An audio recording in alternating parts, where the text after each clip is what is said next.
Live. Everywhere. On netrootsradio.com.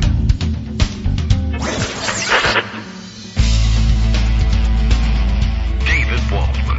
Kagro. In the morning. Now, here's David Waldman.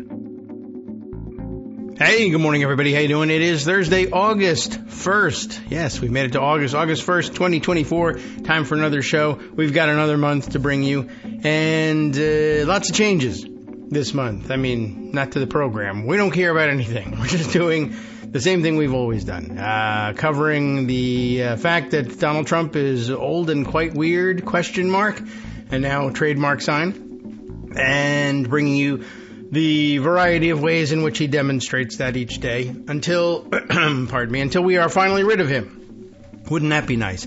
Well, you know, one can dream. Yesterday, I guess the big news is for the presidential election, Donald Trump did a big racism yesterday, and everybody knows it.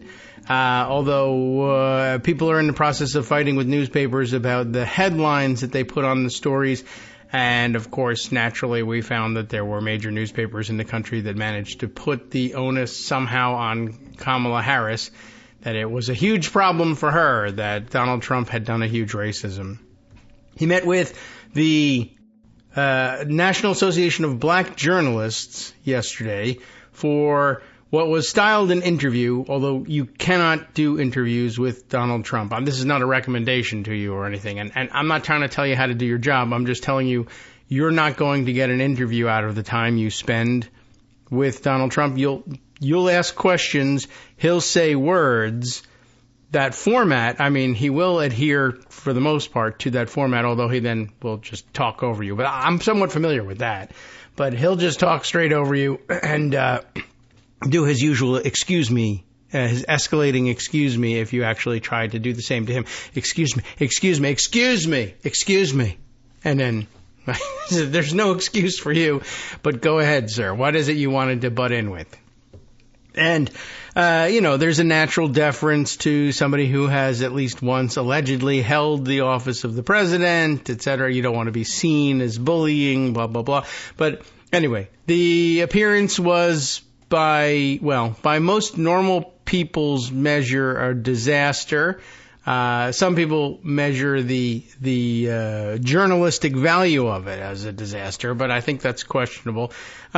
It's a balancing game, and most of the journalists I saw reacting to it said as much, and I think I agree. On the one hand, it is a forum for him to demonstrate what a terrible person and candidate he is. At the same time, that we know that his legions of fans cheer at the terribleness of it. I got a chance to do a racism. You got a chance to agree with my racist assessments of things and cheer for them, and they couldn't stop me from doing it. But at the same time, the rest of the normal world sees him being an enormous racist. And it's possible this, too, is being theorized. Was it part of some sort of strategy, insofar as Donald Trump has any kind of strategy, to make the race about the normal stuff that it's usually about again, like racism? You know, he'd rather be called a racist than be called weird. And the last couple of days of calling him weird has kind of driven him crazy. Please call me a racist. I'm much more equipped to handle that. But, of course, you can do both. I know Donald Trump doesn't think you can do more than one thing or be more than one thing at any given time. That was part of his big racism yesterday.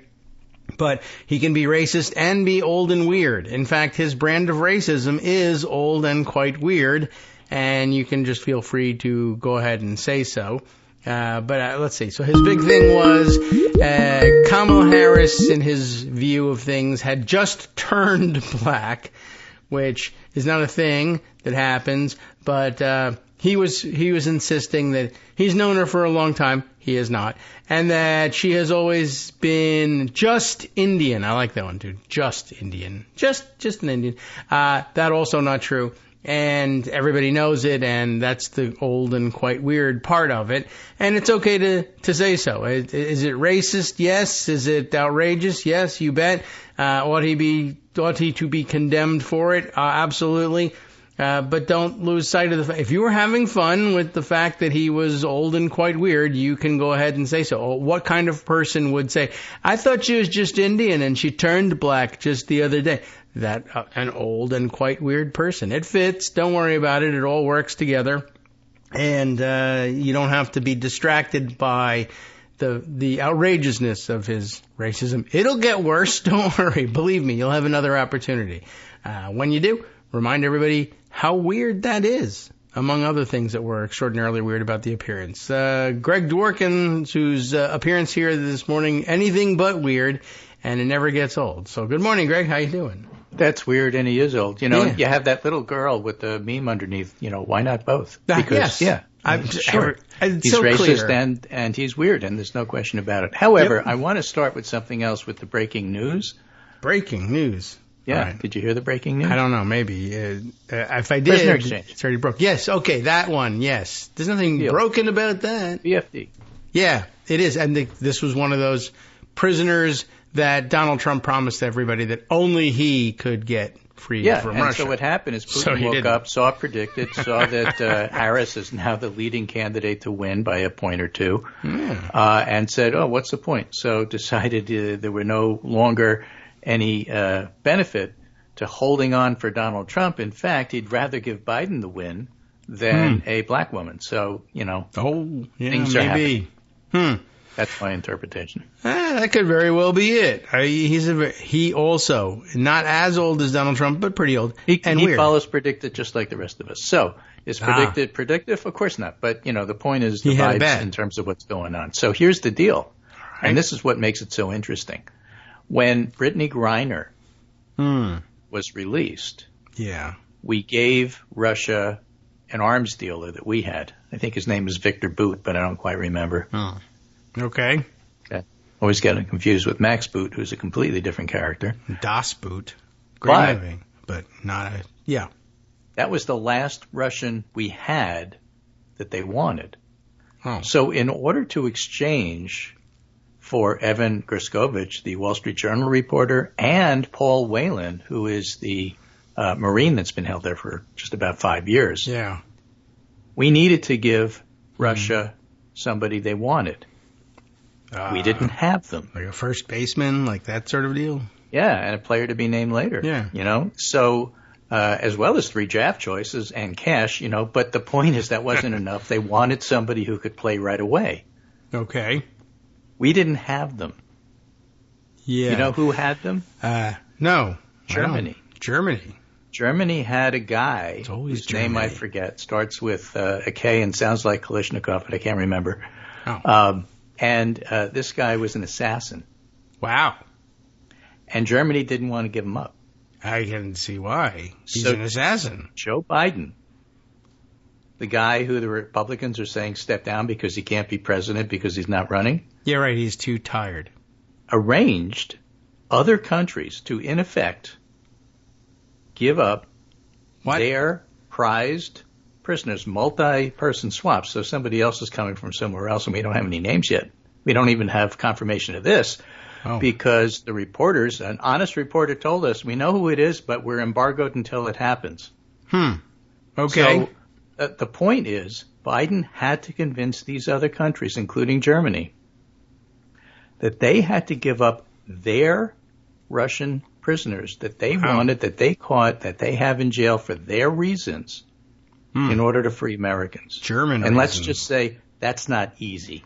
No, you have to be a respected international figure, I would think. So, you know, Biden did this. Wow. And probably nobody but Biden could do this. Well, certainly not Trump. He's old and weird. But I see. Is Alsu Kurmasheva? I don't know. Is that something the guy you're thinking of? Yeah, rhymes with Burmasheva? I think so. Not listed as an assassin per se, but that may be a side gig for him. Yeah, Russian businessman. You know, you don't usually say, specializes I'm an in assassin. For Windows. Yeah, right. Exactly. And polonium trade. Right. Profession assassin. You don't do it. You don't write that down. Yeah. Are you giving confessions on a criminal conspiracy with assassination in it. I mean, when I was in practice, I am not. As a pediatric guy, yeah, I had a family of 3 who I just adored because the kids were just so cute. Okay. And they were street kids, basically. Well. So we helped them out as much as we could. And the oldest one was old enough to father children. Oh. You know, a older teenager. I see. The middle one was a severe asthmatic who I spent most of my time treating, but they all had asthma, so I saw them all. Okay. And the youngest one was this really cute, adorable, grows on you just because he's so adorable kind of kid. And I remember asking him one day, so what do you want to be when you grow up? And he looked at me and smiled and said, an assassin. Oh. Well, I mean, that was 10 years ago, assassins. and I remember it to this day. So, no, you don't usually go around telling people you're an assassin, but he trusted me, so he told me. Okay. Right. Well, now you've spilled the beans. If I tell you what he's doing now, I'd have to kill you. But, Well, he could take care of it. It's just an amazing amount of work. Assassination? On the part of Joe Biden to get this done. Yes, I think so. And a message to Donald Trump. We're freeing assassins. Well, a message to the American public. Foreign policy matters, and you need somebody with a deft hand, and none of this is easy. And if you're not happy with how things are going in the Middle East and Gaza, you try it. Well, yeah. Because there's a pretty good chance you'd screw up a lot worse than anything you think I've done. At a minimum, you would find no partner on the other side of the negotiations. There's you'd not have a lot of people who would people take you to willing the cleaners. Yeah. So, right. Well, okay. And major international deal swung by somebody who's kind of been steeped in that since forever and proves a deft hand at it and has not had the distraction of the campaign trail to take him away from it. Exactly right. So I wanted to get all of that out there before we talk about what happened the other day. All right. Which day were we on that we were talking about? Yesterday? Oh, yesterday. Okay. All right. Since don't forget, I was on in the morning yesterday. Right. And then at your age, you probably don't remember. The racism happened in the afternoon, though. Yeah, exactly. So Trump gets an invitation to the National Association of Black Journalists. Yes. And for reasons which are unclear, he accepts it. Yeah. So it was extended, his campaign told him to accept it. Probably as part of the prisoner exchange. Maybe. Or is trying to move their desk from near a window to a more interior position. Well, that's the thing. Biden wanted to send Trump, but Russia refused, and that was one of the reasons why this whole thing was delayed. But in any case... You don't have to give us anything. Just take them. And the ransom of Red Chief. Just take them. We'll pay you. So... Orange Chief. This is a piece by Jahan Jones, which I think is fascinating. I've heard a lot of this from Michelle Cinder and Jelani Cobb, who's now the dean of the Columbia School of Journalism, and other black journalists who were there. And it was their association. Let me say at the start, if you thought that this train wreck of an interview wasn't going to get covered, as some of my online people were telling me yesterday, the moment after it happened, this is great, but it was on cable. It wasn't prime time. Oh, what? If you think this wasn't going to be covered, let me just remind everybody, Trump did this in front of a room full of journalists. Yeah, they are paid to write these things. Yeah, and they were mortally offended. And the idea that they weren't going to cover this was ridiculous and ludicrous, as much of the analysis of this election is. So they did. But this is from Jahan Jones. Well, Trump's NABJ appearance was the train wreck many expected. Some members were outraged after the organization's late-night announcement Trump would speak at its convention, which was really a last-minute thing. Oh. The appearance, which took the form of a panel discussion with 3 members moderating, had cast a pall over the convention itself before Trump even showed up. The organization faced a deluge of denunciations from journalists and activists after it announced it would give a platform to Trump, who has denigrated the free press, spread racist propaganda, and repeatedly insulted black journalists. In fact, NABJ has issued several statements in recent years denouncing Trump's illiberal behavior and attacks on its members. They announced ahead of the panel nobody in the audience full of journalists would be permitted to ask questions. And the composition of the panel included Harris Faulkner from Fox News, who has given Trump chummy interviews on a network that's helped spread Trump's lies, and paid a historic legal settlement for doing so. And that fueled suspicion that the organization was giving the GOP nominee a relatively friendly platform to lie and peddle propaganda. That's not what happened. but that was the concern. Okay. Yes, I can understand that. Let me just say before I go on here, the thing about the opposition to doing this gets misconstrued. Okay? It's not that Trump should be deplatformed. That's not the point. That's what people take this as, but that's not the point. Look how wonderful it was. They let him appear and he did this, and that just shows you we should always platform him. No, that's not the point. Oh. And to illustrate that, let me make the point by reading a couple of headlines. All right. You tell me which one is from the Washington Post. Okay. Which one is from Mother Jones? And which one is from Politico? Jones, those are your three choices. Politico. Door number 1, door number 2, door number 3. Okay. Should I guess now or should I hear them first? You should hear them first. Okay. Washington Post. Yeah. Mother Jones. Oh, yes. Okay. I thought you were Politico. giving it away. Yeah. Ready? Ready. Harris faces a pivotal moment as Trump questions her identity. In other words, it's Harris's fault. Yeah, that's not Mother Jones. Politico or Washington Post? Washington Post. You're right. Washington Post. This one's an easy All one. right. Okay. Okay? Yeah. White man tells black journalist his black opponent is not black. That sounds like a Mother Jones. And that's what it was. All right. All right. So Politico, therefore, unexpectedly, Trump and his allies had a plan to how to hit Harris, then he opened his mouth. Oh. Yeah, I might not have guessed that one correctly. My point here is, look at the Washington Post. The objection about having Trump on all the time isn't that he should be deplatformed, is that the platforming organizations are not up to the task and capable of holding him to account. Mm-hmm. That when you do a CNN debate, as disastrous as it was for Biden, the CNN moderators let Trump gish gallop, that is to say, lie after lie after lie so fast you can't fact check him, and in fact refused to even try to fact check. Yes, I think that was negotiated out of the arrangement. So that it's not that, he shouldn't debate, he shouldn't be on CNN. It's that you guys will give away the store for his advantage in order to get him on so that you get eyeballs. That's our objection, not platforming or deplatforming. I wanted to make that clear because when you talk about this, it wasn't just a question of should he be offered a platform. It's do you do it in a form that you get to question him? And if nobody in the audience, who I might point out are journalists, are allowed to ask questions. Yeah, right? That's right. I see that. They would be annoyed by that. You hope that the panel, made up also of journalists, will do that. Now there's another side to it. Okay. Kamala Harris is now the de facto Democratic nominee. On Monday, my guess, is that she'll introduce her vice presidential candidate because on Tuesday they're starting to make a tour opening up in Philadelphia. I see. Yes. She's busy. So to make it even, they asked Harris if she would come live. She said, I can't. I'm sort of in the middle of doing this. Can I do it by Zoom? No. All right. Well, can I do a town hall or something else with you? No. You have to come on our terms or not at all. She said, okay, not at all. I'm busy. So there was a lot of pushback saying management here, the people who are organizing it, are really screwing this up because you're giving Trump a platform. You're not having Harris on. You're not letting us ask questions. What's going on? All right. So that's part of this whole article here. Before the event even started, Trump claimed on Truth Social that Harris, the likely Democratic presidential nominee, refused to speak at the convention like he did. In reality, as news outlets and leadership confirmed, a scheduling conflict prevented Harris from attending in person, and it was NABJ leadership who refused to allow her to hold a virtual conversation with journalists at the convention.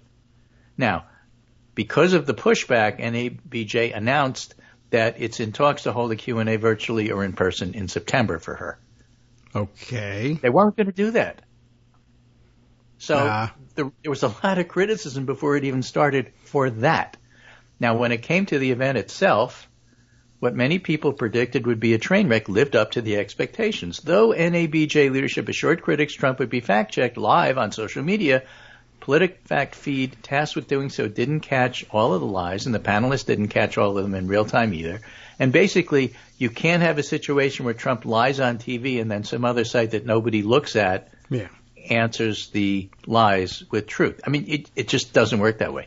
Trump began his appearance, as the piece with a petulant attack on a moderator, ABC senior congressional correspondent Rachel Scott, who under these circumstances, by the way, did a fantastic job, who asked about his history of racist rhetoric.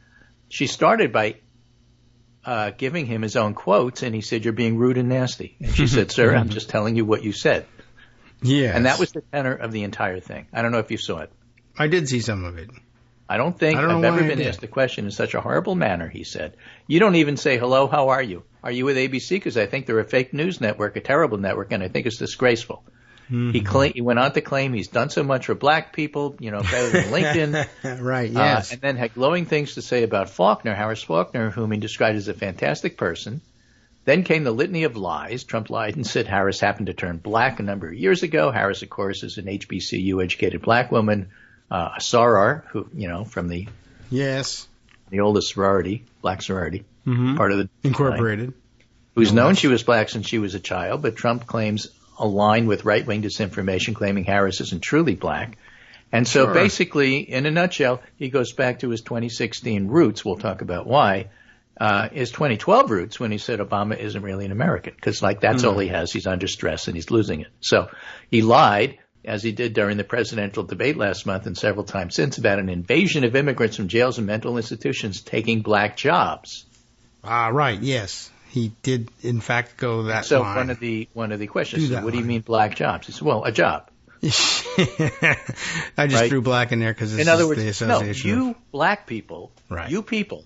It's like Archie Bunker. You people are you people. And you people should be scared of immigrants because they're taking your jobs and therefore you should vote for me. Yes. That was his message. Sure, that is happening an awful lot. Trump approached this as if, look, I believe all those stupid crosstabs that tell me I'm getting 25% of the black vote and I want to grow it to 28. He's going to get 8 or 9. But he believed them. He believed the crosstabs and said, I can't believe I'm losing to this guy when I'm getting 30% of the black vote. Yeah, right. So I can go on there and tell black men that immigrants are coming for your jobs and I'll make it 35. Okay. That was his thinking. I thought that was an interesting accusation to level. It's happening a lot. Immigrants pouring across the border, taking journalism jobs. It's a huge plague. Yes. Yeah, right. And then, of course, he does the black jobs line, and they're like, well, what the hell are you talking about? Oh, exactly. I'm a racist. Clearly the audience was outside the room, but it was just offensive. Yeah. So he lied about Democrats' stance on abortion, says the piece, falsely claiming the party's in favor of being able to execute babies. He lied about the criminal cases against them. He lied and claimed the convicted for their actions at the U.S. Capitol are two systems of justice, and that when pressed, it was amazing. Oh, you're asking me about January 6th, he said? What about all the horrible attack on the Capitol the other day? They put red paint on limestone. I'm a builder. I know limestone. That red paint's going to stay there for 100 years. And what about what happened with Occupy over at Portland? Why are you asking me about January 6th?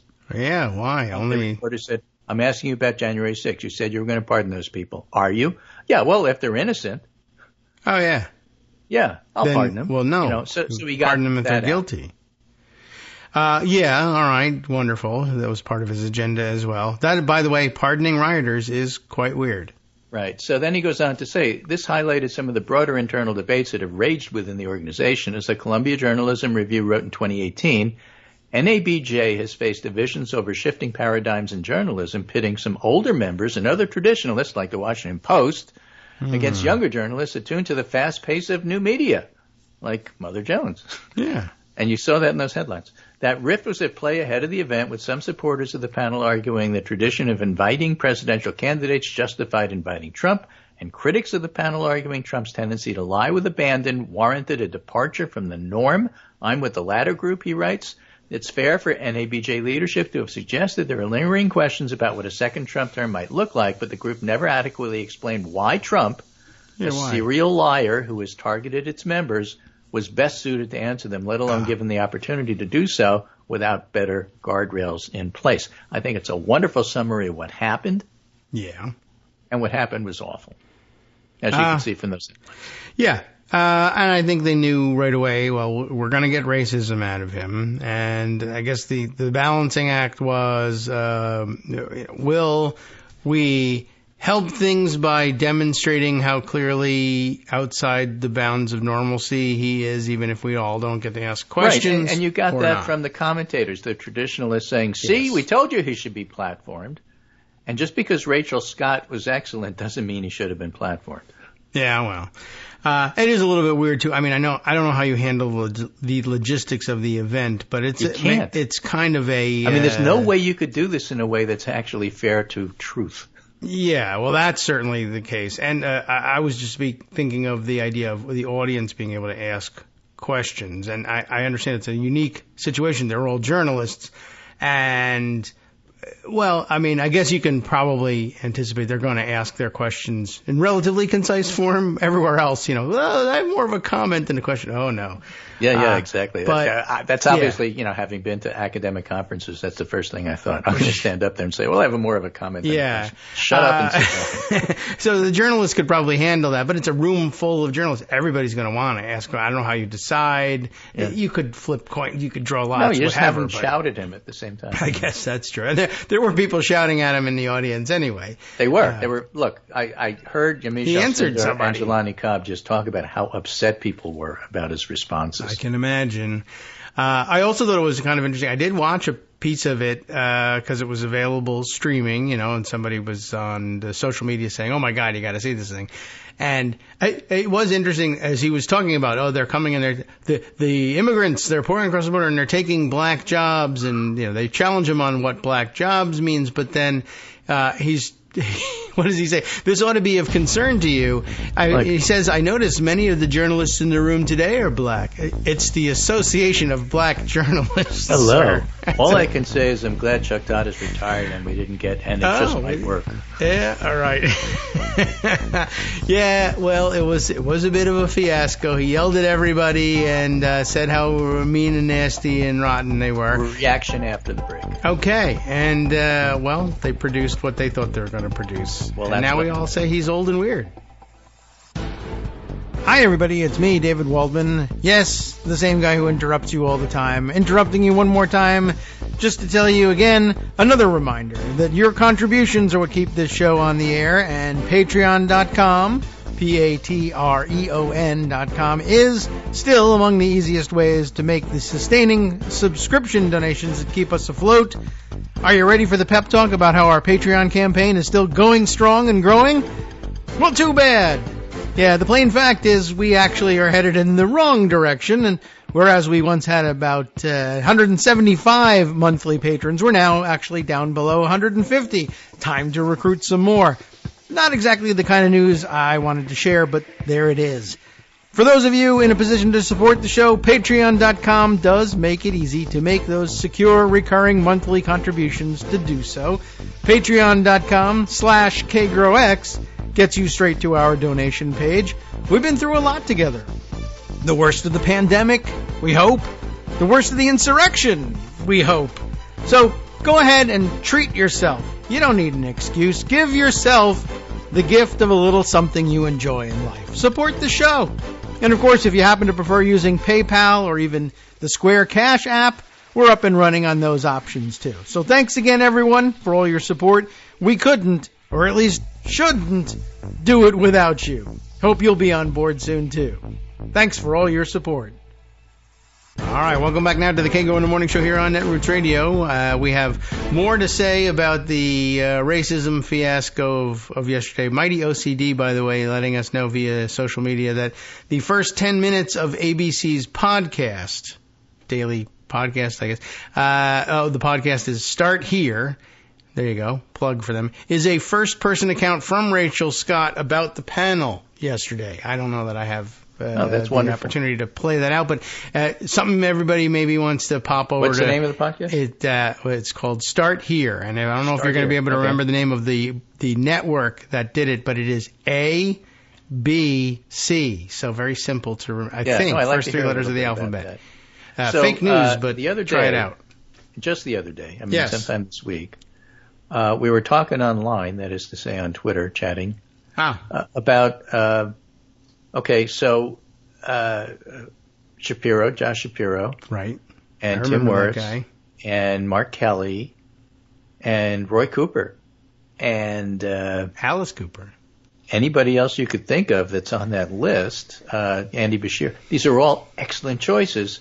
What would be the worst senator that Kamala Harris could pick for a running mate? And I said, well, it's obvious. It's Tommy Tuberville. Oh, well, that would certainly be among the... I was thinking, who would be the worst Democratic senator? Well, that's what they meant, but certainly. I answered like real people answer. Who is the worst senator? Nero's horse. So I say that in context. He may have been a consul. Because Sahil Kapoor reports, one thing to know about Trump's attacks on Harris today, they were too much for Tommy Tuberville to weigh in on. I ain't touching this one, he said. Wow. That's what he told NBC News. When you are too racist for Tommy Tuberville, that gives you an idea of how it went yesterday. Mm-hmm. Other people report that specifically McConnell and Thune, John Thune and Mitch McConnell, senators in leadership, put out the word to run away from this, don't touch it. Okay. And that was their response. All right. So, yeah, he actually said the You got some memo. of the, I didn't see it, I didn't hear it, I got pencils in my ears. If you're trying to tell me I have pencils in my ears, I can't hear you because I have pencils in my ears. So that kind of response. But this was not well received. I like that he, Tuberville basically reads the stage directions. Exactly. Loudly. I ain't going to touch this one. Right. But I want to read to you some other things that people have said. This was from Laksha Jain, who, by the way, is Indian American. And he Indian American? He also happens to be a very good analyst for Split Ticket. Okay. And he says, side note, since Harris's nomination, the election shaping up to be by some distance the most directly racist presidential campaign I've seen in my lifetime. He's a young guy. How can that be? And it's genuinely getting very uncomfortable to watch. He wasn't alive, I don't think, when George Wallace was running. I was, but I don't think he was. And he goes on to say, a lot of people are trying to teach me about 2016, Willie Horton, Bush McCain, the Arab comment and all of that. And he says, I'm aware of all of those. But the reason I said directly racist is that there's something that's far more unsettling about seeing a candidate directly attack the other candidate on their race. Right? If George W. Bush is going to start rumors about John McCain's children in South Carolina, it's a rumor spread by other people. This is Trump telling black journalists directly to their face, you should be worried about black jobs. Okay. Like Trump goes on stage, he goes on to say, and then openly said Harris wasn't black because she was Indian and flip-flopped. There's a certain dehumanization to every type of racial attack, but it can be greatly amplified when you do it directly and publicly to your opponent. It'd be the sort of thing ordinarily you would think you would see reported in a newspaper as racism using that word. Right. So Rick Wilson's take is he's old, he's lazy, he's cowardly, he's accustomed to MAGA reporters asking him softballs like Kim Jong-un. Trump isn't ready for this fight. This desperate, ugly jump that she's not black wasn't 16-dimensional chess. It was the old man in the nursing home yelling he doesn't like the black nurse. Yeah, that's old and weird. Yes, very old and weird. So, all of that, I think, matters. And, the question, it's not 2016 anymore. I get that he was talking to his base. And again, you have Benji Sarlin and some of the neutral reporters saying, oh, this is interesting. People are saying it feels like 2016, but don't forget Trump won. Well, he's not running against Hillary Clinton, and it's not 2016 anymore. And so to make that point, Ron Brownstein has this piece in The Atlantic, breaking through the presidential glass ceiling. Democrats are still traumatized by Hillary Clinton's loss in 2016. With Kamala Harris, they believe this time will be different. He interviews a whole bunch of political scientists who said it's not the same environment anymore. People don't care the way they used to. And he makes the point that there's already been self-sorting. Everybody who thinks a woman shouldn't be president is a Republican already voting for Donald Trump. It doesn't matter. It doesn't matter that Biden was the opponent. You're not getting new converts to Republicanism because Kamala Harris is running. On the other hand, the Democratic Party consists of their voters plus a whole bunch of new voters. Mm-hmm. So it's not 2020, it's not 2016 anymore, and there's reason to be optimistic that things will be different. Allison, the She the People founder, believes that Harris's candidacy can mobilize enough people of color and younger people approved to the Democratic Party that it can win without concentrating so hard on courting culturally conservative, older, and working-class white voters.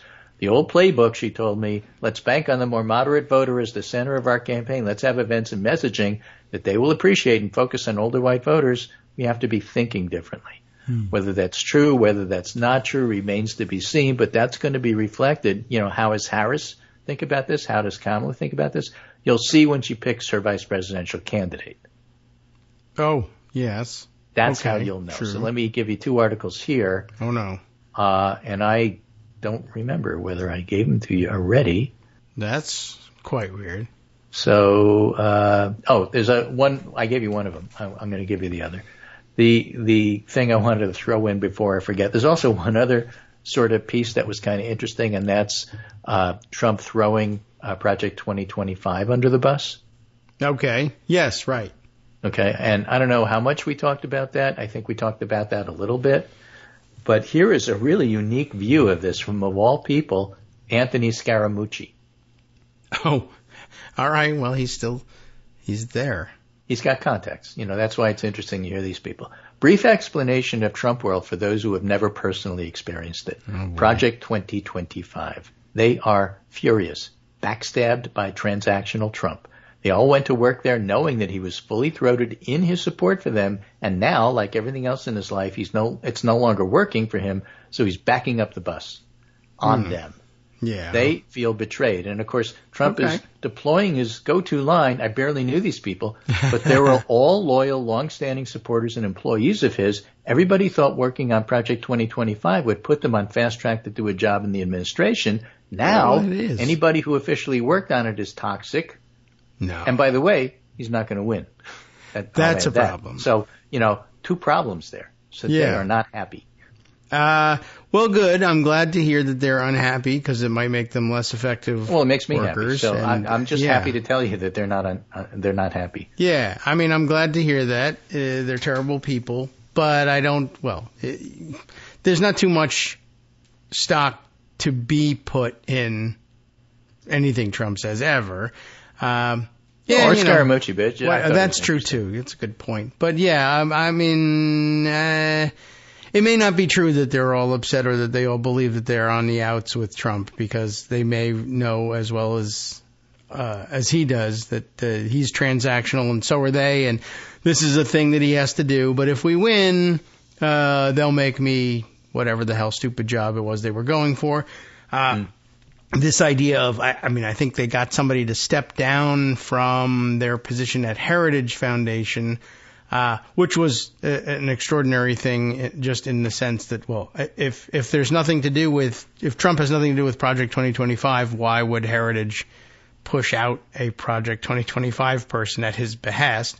Right, but, with all the people who used to work for him. And then the idea, the plan's written. Oh, a guy stepped down. There goes the plan. No one saved it. We lost the Trump file. Doesn't do policy. The point is, this was his personality he was going to hire. That's why it matters what Scaramucci said. Well, I hope it's true. I just think this was his hiring pool. Yeah, but I think it still will be. I think if he's going to pardon January 6th rioters, he'll hire white guys in ties. Yeah. Before he'll hire these people. Maybe. That's true. It is possible. That's one thing you have to watch out for with him is he may very well just hire I'm just sick and tired of these pageant winners. It's bad press. They don't look on TV. I'm having Proud Boys fill those positions. Yeah, right. So the jobs may in fact just go like to somebody they did in else. Florida. They're experienced. Yeah. But they'll keep the plan because he doesn't have one. I don't know. Is this already written? That's Fine. our worry. I'll take it. That's our worry. Yes. But nobody knows what he's going to do because he's an old man who can't remember anything from one time to the next. I guess it's possible you could slip him something else and tell him it's Project 2025. Right. This is also an interesting fake electors article in Politico that Trump and his allies had a plan to how to hit Harris, then he opened his mouth. The problem from their perspective, and one of the interesting things is it's written partially by Natalie Allison with Alex Eisenstadt. And Natalie Allison was one of the reporters who said, after he was shot at, Trump has a new tone. Okay. Which lasted 8 hours. And he said on stage, after this disaster, he went to Pennsylvania. Might even have been Butler. I'm not sure. Harrisburg, Butler, somewhere around there. He was in Harrisburg. I did. And had a rally and said, I was nice for 8 hours. I got sick of it. I could hardly hear it, so I decided to be mean again. And then my hearing recovered around the same time, and I thought it was right. So the article says, scrambling to put an end to Kamala Harris's ascent, which isn't going to happen. Her honeymoon may last 100 days, because now she's got the VP thing next week, and then she's got the convention in 2 weeks, and she's already rising in the polls and rising in predicted. Donald Trump's campaign and outside allies came up with a plan. Hit her on immigration. Her record as a liberal prosecutor and as a radical. I don't think any of that's going to work, but that was their plan. And then Trump opens his mouth and says, no, it's about whether or not she's black enough. Yeah. A great guy to make the decision, too. Right. They don't have a narrative that they're comfortable with about how to take down Harris, said Chuck Coughlin, an Arizona-based political strategist. He's grasping around. I think he's desperately grasping around with his instincts. I don't think his team has any way to put their handle on this, and so he's grasping around for what to say. Mm-hmm. And they're spending a multi-million-dollar TV advertising blitz as if people watch TV. Does it matter? I don't think it matters in the least. But this is what they're doing. This to me is Ed Gillespie caravan stuff. Yeah. And they're fixated on it because that's what they do. But the world has changed, and you have to ask yourself what's going on in TikTok. It's a lot more important. Mm-hmm. This is public notice, which is to say it's usually Aaron Rupert, but this one happens to be Noah Berlasky. It's actually a Noah Berlasky piece here. And it's interesting because he talks about who would be the better vice presidential candidate and takes kind of an interesting angle, which I haven't seen before. And that is how the Democratic wing of the party that's, more oriented toward Bernie than, let's say, a center-right choice is lining up behind Tim Walz. Yeah. They don't necessarily think Walz is the best candidate, but they're not going for Bernie or anything like him or the squad or anything because he's the most left candidate they think can win, and they're being very pragmatic about it. Okay. Right. Is that pragmatic? I guess it is more so than asking for Bernie Sanders, certainly. More so than asking for somebody from the squad. Yes. More so for saying, well, I'm going to hold out like Bernie did, and I'm not endorsing anybody till I see what you give me. Yeah. All right. They're saying, nope, Waltz, and we're happy with everything. Well, the talking point that Republicans are weird or goofy has blown up. Everybody from ex-Republican conservative-leaning Tom Nichols to AOC to Harris herself has said weird. Waltz in sum is an electoral red district juggernaut respected by colleagues with a stunning record of progressive legislation. If he turns out to be the candidate with Shapiro endorsing Waltz in Philadelphia, that'd be great. I mean, sure. I don't think that's what's going to happen, but it'd be great. But he's benefited from a swift and unusually coordinated progressive effort to elevate him. To be clear, Waltz is popular within the party, but many progressive pundits and activists with large platforms have been especially enthusiastic. David Hogg, Mehdi Hassan, Kyle Kuczynski on YouTube. I don't even watch him, don't know who that is, but I'm old. A big part of the reason the left has chosen Waltz is because from a progressive perspective, he's better than anybody else. Josh Shapiro, the governor of Pennsylvania and another leading VP contender, is a centrist with a number of policy positions that alienate progressives. Now, this is going to be really annoying, so I'm just telling you in advance. All right. He supports corporate tax cuts, is a strong advocate for school vouchers, except he isn't according to the school people, and has been criticized for his handling of sexual harassment allegations involving an aide. They spell it A-I-D, but they mean A-I-D-E. He also draws ire from some on the left for his comments on campus pro-Palestinian protests. He has denounced Netanyahu in stronger terms than any of the other vice presidential candidates, but he happens to be Jewish. He also has said pro-Palestinian protests are bad, and he compared them to the KKK. On the other hand, pro-Palestinian protests are extraordinarily unpopular with swing voters. Mark Kelly, the third name under consideration, also leans right in several respects, opposed the pro-labor PRO-Act, but changed his mind because he's under VP consideration. He's been criticized for clapping during Netanyahu's speech. So Shapiro is better on Netanyahu than Kelly is. For progressives, then, Walz is not so much the perfect candidate as he is the best option on offer. He hasn't been a leading critic of U.S.-Israel policy like Bernie, but he signaled support for a ceasefire. He's not as far left on most other issues as Sanders, but he's got a solid history of progressive wins, and unlike Shapiro and Kelly, he's not wobbly on labor. And by the way, moving on from Sanders is good for the left and it's good for Democrats. Yes, after 800 years. Yep. So all of that said, Waltz for the left is a choice to work within the party rather than against it, at least where presidential politics are concerned. That's good. The question on the table is what happens if Shapiro is chosen and what does that do? And that's something reporters love to talk about. I would say after Trump's disastrous appearance yesterday, not much. People will gripe and they'll vote. Okay. So here's a piece by Jonathan Chait. All right. What's so great about Josh Shapiro and why he might be worth adding to the ticket despite the real risks? Oh, dear. Okay. Harris's decision tree begins with Shapiro or not Shapiro, and that's because Pennsylvania.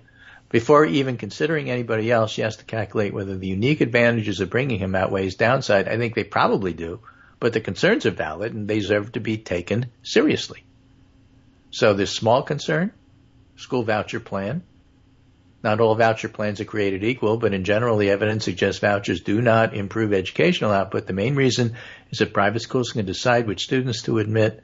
This is importantly different from charter schools, which have to take all comers. Shapiro wound up not implementing a voucher plan when he was unable to come to terms with Republicans. He's been endorsed by the American Federation of Teachers, which probably alleviates some of the concern, but the support for the policy initially is certainly a demerit. Okay. The more serious criticism centers on his comments on anti-Israel protests since October 7th, which he has denounced. In the broadest terms, Shapiro's position is similar to that of most Democratic officials.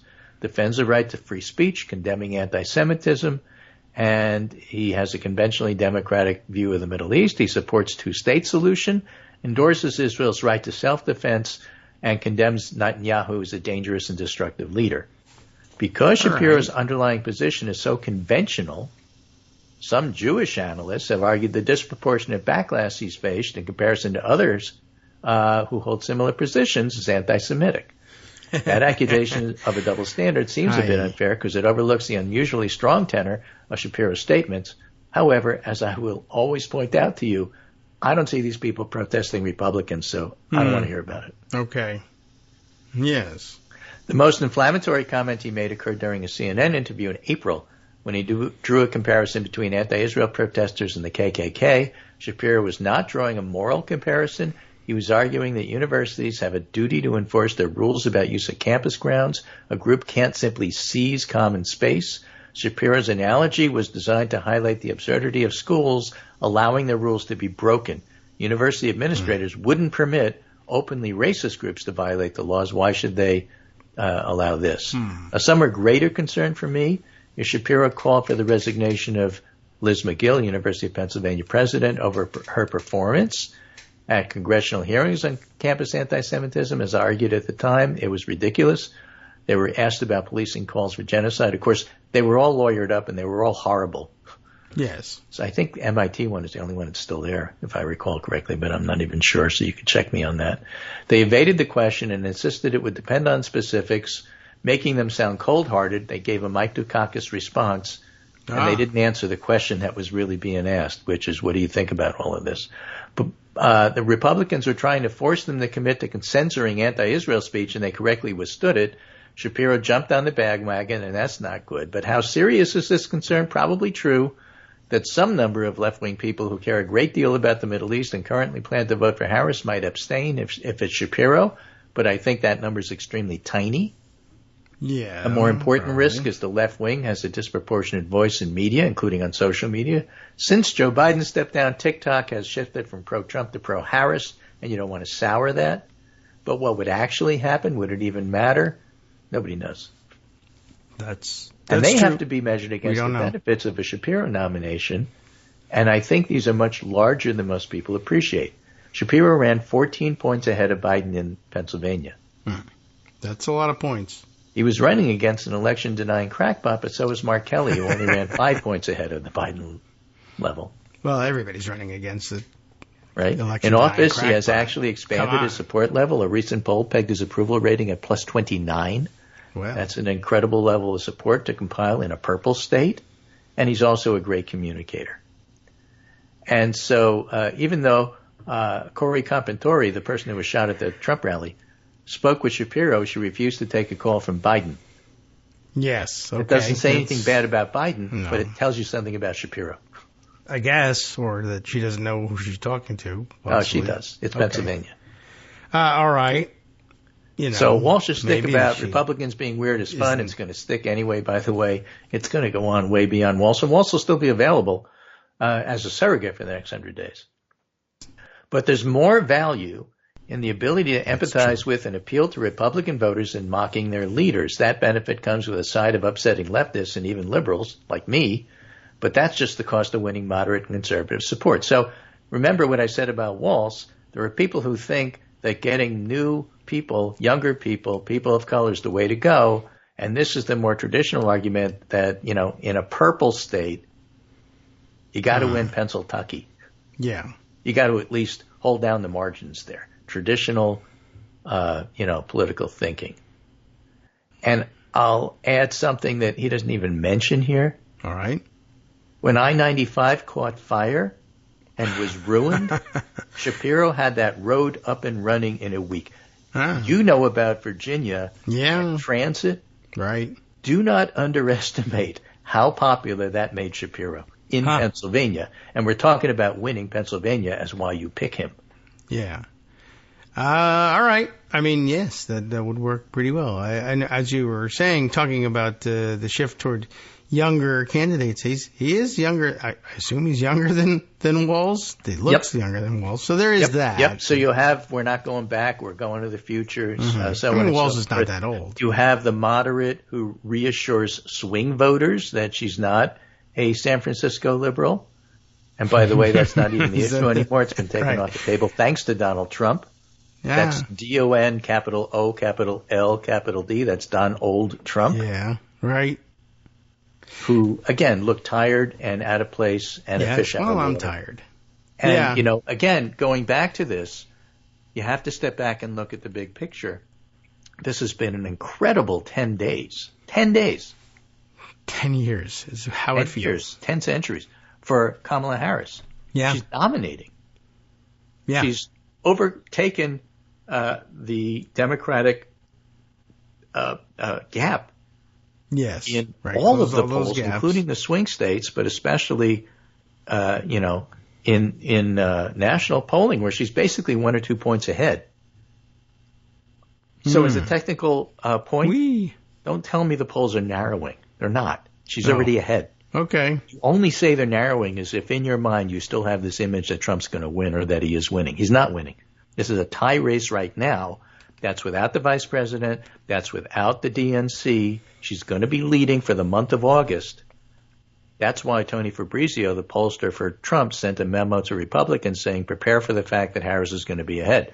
And that's because she's already ahead and she's going to be ahead. Well, all right then. So the point is that so Trump sees all of this. Nate Silver compared him to the poker player who's like winning big, bets everything, loses it all, and then goes nuts and breaks and can't make a decent decision for the rest of the game. But that's what Trump is. He thought he was ahead. He was so confident that he was ahead that he was going to put himself on a cross during his national convention, then picks J.D. Vance because what difference does it make? I'm already going to win no matter what. Then he's losing in the polls. And he's losing in the election. And then he loses it. Yeah. And then what does he resort to? Well, what got me here in the first place is the Central Park Five and Obama's not an American, show me your birth certificate. I'm going back to my roots. That's what got me here. Yeah. That's what we saw on display yesterday. At the not just at the reverting to form Association of National Journalists, reverting to form at his rally. Where he doubled down on. Well, that's all he does, rallies, my goodness. But he had a big, Alina Habba, whose parents are from Iraq, say, I know what my roots are. What about you, Kamala Harris? Yeah, just pure racism stuff. Pure racism. Yeah. what can I tell you? They're crazy people. Right. And that's all they know. That's what he's going back to. That's what happened. Everybody sees it. Yeah. And it's not 2024 anymore. So I don't think it's going to work. It is 2024. Excuse me. It's not 2016 anymore. It is 2024. I don't think it's going to work. Okay. I misspoke. That's true. I'll have to retire from this show. New York Times. Do you know what a magazine is versus because a I clip? made a verbal gaffe. Yeah, that's right. It is 2024. How can he say this? This is outrageous. Well, all right. It isn't 2016 anymore. That's true. I don't know whether it won't make any difference to people who signed on with the Trump ticket in 2016, but that was. But everybody who's voting for Trump is already voting for Trump. He's not recruiting new people, and he just scared away some of the suburbs. Right. And a lot of them ate ivermectin and died. And they're not here anymore. Right. And he's not replacing them with younger people because young people don't believe in signing on to that nonsense. There are we do have a few young Nazis. It's true. Yeah. But many of them are in jail as well. So that's not good. So in the 30 seconds I have left, let me give you Derek Thompson's summing up. All right, Derek. The fundamental bear case against Kamala is the polls are much more stable than the news cycle. And overcoming the electoral college advantage will probably require something like a razor-edge Wisconsin, Michigan, Pennsylvania sweep, which I think she's going to do. One bull case is, while it seems savvy to think, oh, well, Trump is flailing to find a non-crazy angle, but he'll adjust and figure it out. Trump doesn't adjust. He's a master of doing his thing and hoping to get away with it. The media expectation is it'll change. It's always wrong. Yeah. Don't discount the possibility, says Derek Thompson. Okay. We're seeing the best they got. And if arguing that the VP who joined a historically black sorority at Howard University started pretending to be black is the best they got, well, there's every reason to think Harris is going to win this election. It works with old, weird racists. They've got them all. We know how many there are, approximately, and even in 2016 there were several million more of the other kind of people. Normal ones. And depending on the distribution and how many people she can bring on board from those swing states where she's got tremendous support, where people are even thinking about maybe running the governor of those states as vice presidential candidates, I guess the odds are looking pretty good. Okay. Not bad at all. And we've got your long weekend coming up. We'll see you again on Monday. I'm sure not very much will change. And you're not, so I'll see you on Monday. Okay, but yes. You'll be here tomorrow. Yeah, I will be, but I'll be talking about how you won't be. Well, that's okay, because you know what? Politics is fun again. Yeah, well, we're having a good time with it, and good. We'll have a nice weekend with it. Watch some Olympics. Thanks, Greg. All right, welcome back now to the Kagro in the Morning Show here on Netroots Radio. I forgot all the things that I wanted to do. So, luckily I keep notes in Pocket, and I can glance back and we can see what direction we will take from this point on. There's a lot of things that we could get to that are related carryovers from the first hour, and then a lot of other things where we can take a totally different direction. But let's see if we can't find some segue here. One of the things that we can use as a pivot point here is the tremendous racism that happened yesterday. And we can take note that it is not limited to Donald Trump. He is old and quite weird. And on the ticket with him, of course, J.D. Vance, young and quite weird. So what's really happening here is it's a quite weird ticket. One old, one young, but demographically by age, they have it all covered. And they got the weird, I guess, sewn up as well. J.D. Vance has also done his own tremendous racism, as well as his own tremendous sexism. You know about his apparently extensive record of just essentially being weird about women and family matters in general. Also, by the way, I guess it should be noted, as someone noted earlier this morning on social media, and I took note of it, and who said it? I'll have to go and find it again. Here we are. Let's click on the profile so we can get the name here. Julia? Okay, Julia but it's spelled Giulia. How can I describe this? I'm not certain what I'm looking at because there's emojis in the name and it's the coconut one and who knows where that's supposed to fit in on everything. So like a fuller name, I don't know, but the blue sky identifier looks like it's got perhaps, I don't know, her last name on it. Oh my goodness. Scoiattolo. Like Scoiattolo, maybe? Julia Scoiattolo? Is that what your name is? I'm sorry, Julia, I don't know you offhand, but I liked the comment that you made. As it turns out, she is a, senior tech PM, not prime minister, so I don't know what to make of that. And product owner, this is like business terminology that I'm like only vaguely familiar with. Product owner, like, okay, she's in charge of this product line for wherever she's working, building tools for public health surveillance. So I guess she's the head of the development team that's building software and apps for public health surveillance. There you go. Okay. Well, Julia has this pretty good observation, I thought, which was that J.D. Vance's mixed race kids, he's got them, that the only ones he's got, as a matter of fact, as far as we know. And, it's unlikely that there are any more elsewhere because J.D. Vance, quite frankly, strikes me as somebody as pro-family and natalist, I should say. Not pro-family. Everybody's pro-family. I love families, too. I have one. And I like other people's families as well. Well, I'm pro-family.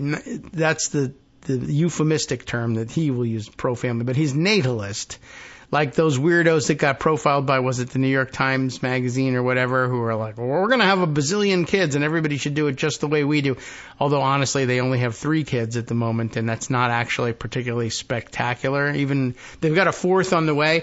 That's nothing special. They say they're having 11 billion kids, but in reality, they've produced 3, and that's 1 more than I have, and I'm not a natalist. So, anyway, him too, J.D. Vance. We got to have more kids. And of course, he means white kids, but of course, well, he's at a disadvantage in that regard. If he wants pure white kids, because his party is way into white supremacy and racism, he's at a disadvantage because he's married to an Indian woman, and she's not going to be able to contribute pure white Aryan genes, although Aryan maybe, but genes to the gene pool in the sense that wackadoodle racists and white supremacists are talking about. And Julia notes that J.D. Vance's mixed race kids are going to be watching their dad on television. They're doing it now.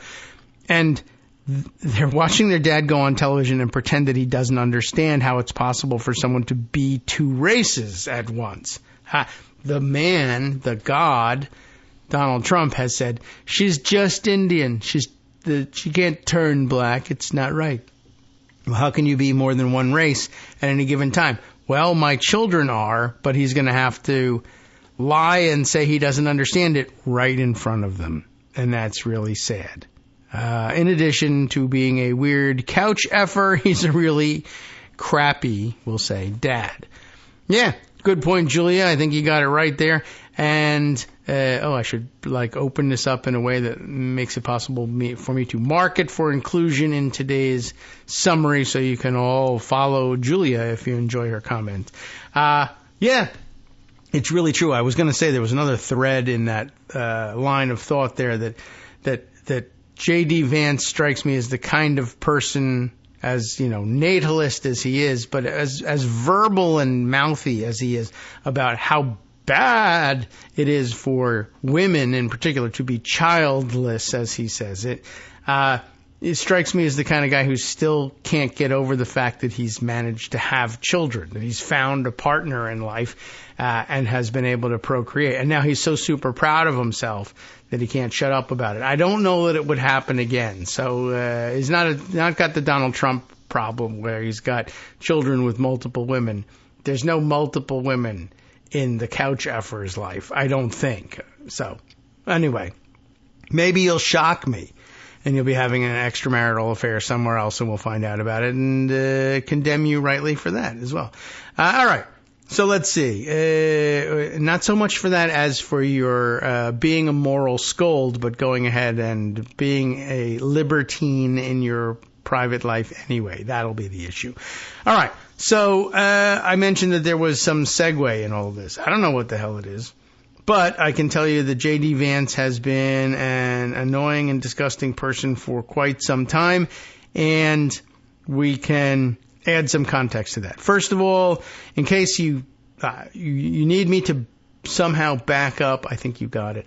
But if you wanted me to back up the claims about J.D. Vance having a long history of being weird about, or quite weird, about women and women who don't have children, well, it's done. Jennifer Bendry has already done the job for HuffPost. J.D. Vance in 2021, she quotes him, "We have to go to war."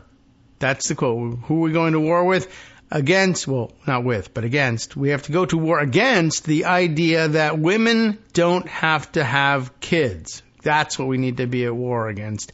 J.D. Vance says, by the way, that's an interesting nuance of English for you.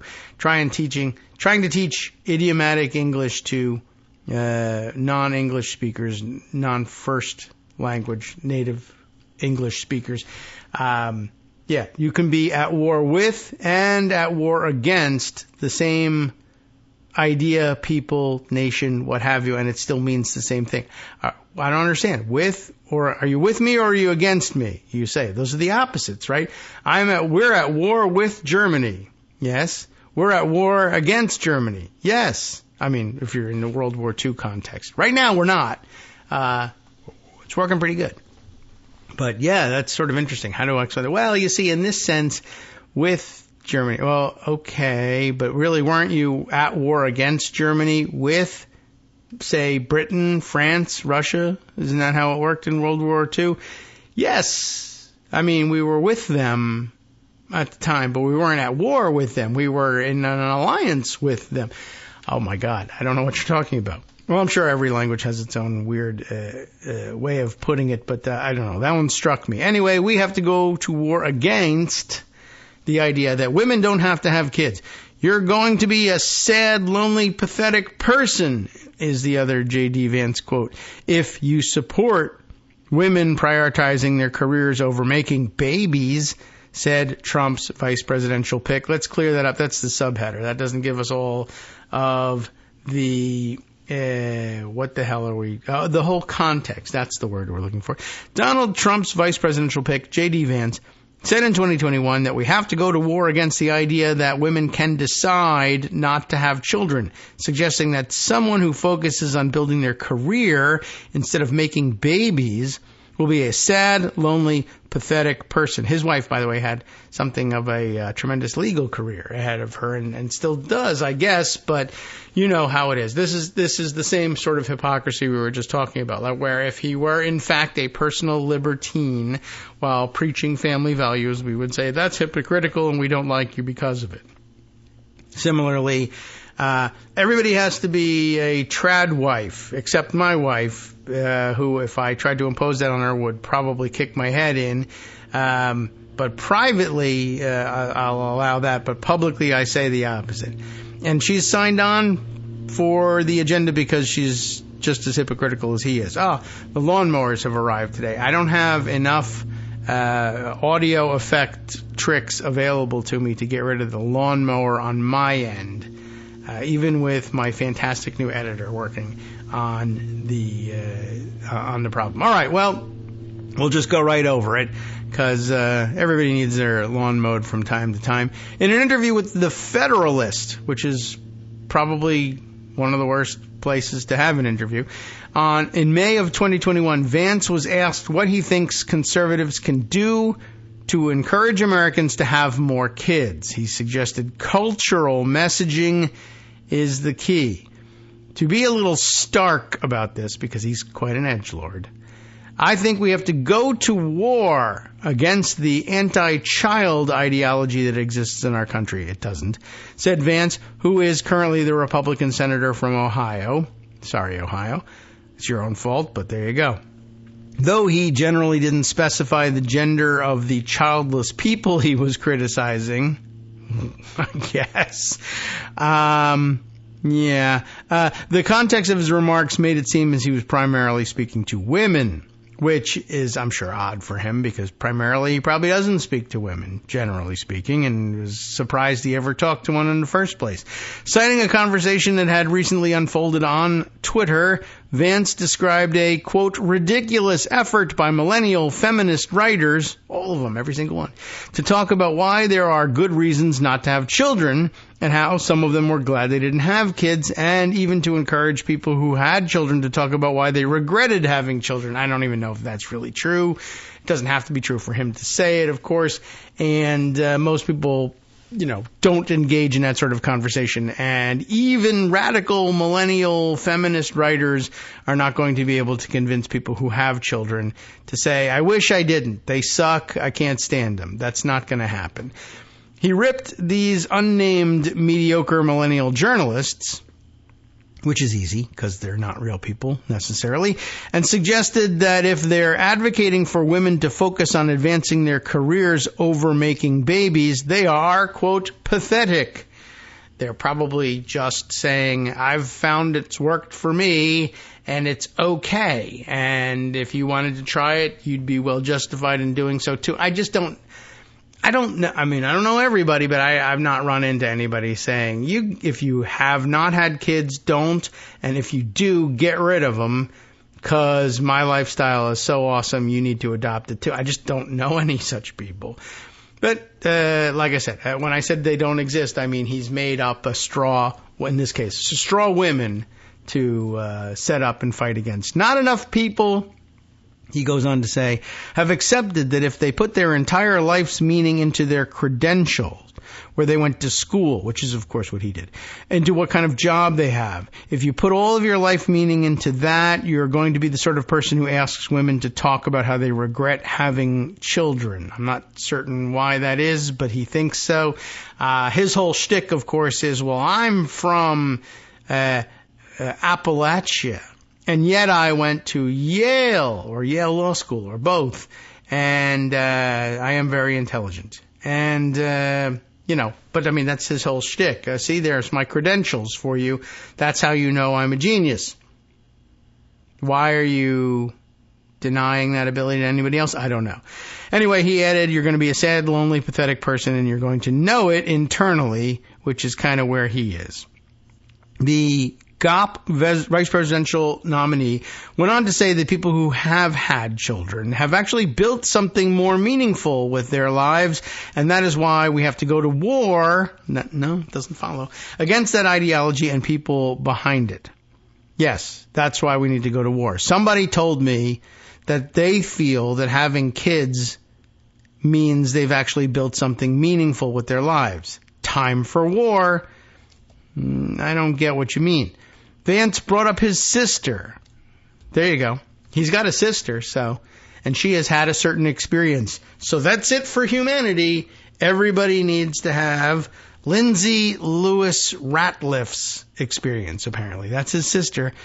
Or maybe not have her experience because maybe she had, I guess he has a disagreement with her. Vance brought up his sister, Lindsay Lewis Ratliff. So the opposite may be happening here. Who he said sometimes wonders aloud if she should have waited to have children. Oh, we're back to the other side. She thinks that maybe she shouldn't have. I don't know. What is it? She says she sometimes wonders if she should have waited to have children. So what? So she could have had a bigger career? Lewis, who is 5 years older than him, got married and began having kids while Vance was still living with his grandparents. She is now a mother of 3. Actually, I don't see that she's illustrative of anything at all. But okay. Sometimes, she'll say things to me like, maybe she says these things. Maybe she doesn't. He may be making it up. You don't know. Maybe I should have had delayed having kids. Maybe I should have went to school, Vance said. And it's like, Lindsay, you've been a great mom. Your children are happy. They're healthy. I mean, that's nice, but I mean, he went to school and his children, presumably he thinks, are happy and healthy. Basically, I think it sounds to me like what Lindsay is saying here is, I don't know. I mean, I guess I got the wrong impression after living our whole lives in Appalachia. I thought I'm not going to be able to go to Yale. But you did, and I'm related to you. We're smart. I'm smart. You're smart. Why couldn't I have? Maybe I should have gone to Yale. Maybe I could have worked for a vampire capitalist and he would have stuffed money in my pocket and made me a senator. Well, that's not a bad thought. I don't know why he disagrees with it, but then, of course, he wouldn't be the superstar of the family anymore. So he's probably more concerned about that than about whether or not she could have both succeeded in academia and had kids. I mean, his wife did. Anyway, look, he's a gigantic hypocrite, and he says terrible things about women, and because he needs to court Republican votes, he says it about childless women. And look, Kamala Harris falls prey to this attack, so that's why he's saying it. I don't know whether there's any other reason for it. I guess this is supposed to demonstrate that he's always been wacky weird about women in general. Always. He's 12 years old, but since he's been 10, he's been wacky about women and children. So it wasn't something he's not a hypocrite when it comes to criticizing Kamala Harris for not having children, because he's always criticized people for not having children, even though all he did was fall into, his wife is pregnant, he's responsible. It's not a major accomplishment, but, he's trying to build it up into one, because what else has he got, really? Not much. So, a lot of eyeliner, but that's about it. There's more to the article, of course, and I'm not giving it its full due, but I wanted to go on to say other things that are also reasons to hate J.D. Vance. So, there's there's mention of the childless cat ladies line, and that is already sort of on the record here. There's a link if you want to look at, I wouldn't, but it's here, Vance's full interview with the Federalist. By the way, I mean, the fact it's also relevant that it's with the Federalist, because I did see that the childless cat ladies thing pissed off a lot of people, but it also pissed off a lot of Republican women, which is, bad if you're running for president or vice president on the Republican ticket. But not all Republican women, of course. But Meghan McCain, that's one Republican woman, and she said this was horrific and terrible and rotten and awful, and how dare they, and everybody I know is suddenly up in arms and thinking about signing on with the Kamala Harris campaign, and the only people I know are Republican women, so that's bad. But as others have pointed out, you say this, but you sit at the dinner table with one of the founders of the Federalist every day. That's your husband, and maybe, you want to do something about that. But, that's never struck her as a part of her responsibility, and maybe it's really not. Anyway, okay. I wanted to move on to other things that I thought might help us segue into other stories, but with the angle of let's first take a break and say what a rotten person J.D. Vance is. That's always helpful. So how about an Olympic-themed reason why he's terrible? Nothing could be worse timing, you would think, for normies who are at their perhaps pro-American jingoistic peak with the Olympics going on. This is a fun way to be patriotic without actually hurting anybody. It used to be easy to be patriotic without hurting anybody, but now, of course, the Republicans and Donald Trump have made patriotism and being a patriot synonymous with being an armed thug that beats up other people and says he does it for America.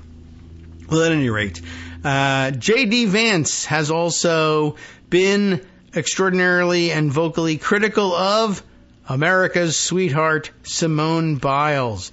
Simone Biles, he said back in the day, whatever day it was, shouldn't be praised for her weakest moment, as he called it, after she quit, I don't know if I would use the word, but quit the 2021 Olympics. Of course, there weren't, it's interesting, there were Olympics held in 2021, but they were the 2020 Olympics because pandemic, because J.D. Vance, the guy he's running with, blew the pandemic and it wasn't solely because he blew the pandemic, but it certainly didn't help that the United States of America at the time was helmed by a person who had no idea how to deal with a public health crisis.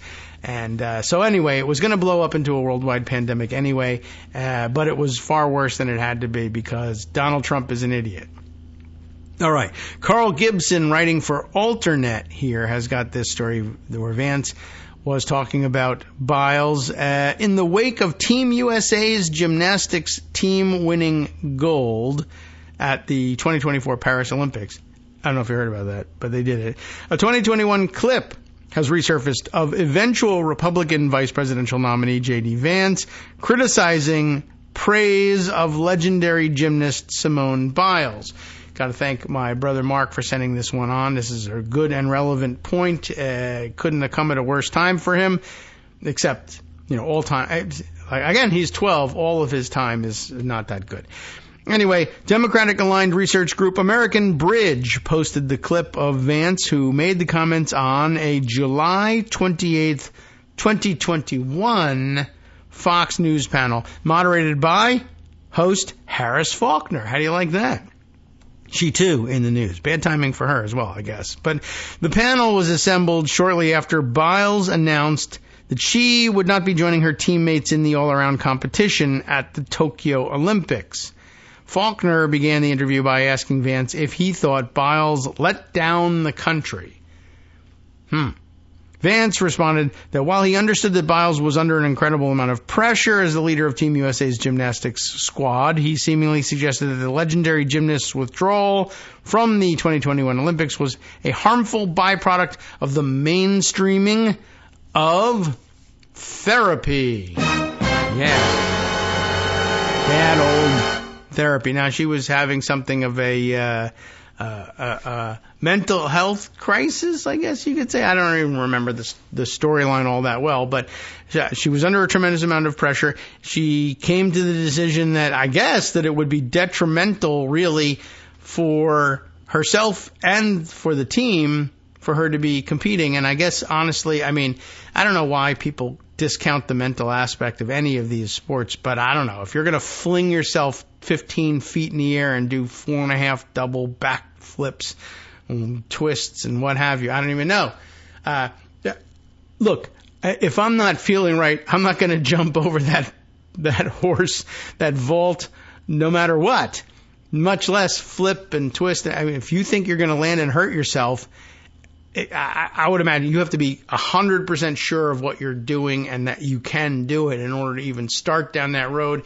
And if you get to a point where you're thinking, I'm not going to make it, you're not going to make it. And what a catastrophic disaster it could be if you do that anyway and then, I don't know, break bones, tear ligaments. Who knows what could happen to you? She's there winning gold now, possibly because of the decision she made back then, but he's going to second guess her because after all, he, I don't know what, he wrote a book. So yahoo. Great. What I find so weird about this, and it reflects more on the media than it does on Simone Biles, is we've tried to turn a very tragic moment, Simone Biles quitting the Olympic team, I don't know if I'm quitting, into this act of heroism, he said. And I think it reflects poorly on our sort of therapeutic society that we try to praise people not for moments of strength, not for moments of heroism, but for their weakest moments, which is just really a great illustration of these people are weird and they see things differently than you do. They see it in a weird way. You have a mental health issue that makes it dangerous for you to compete and detrimental to your teammates to compete.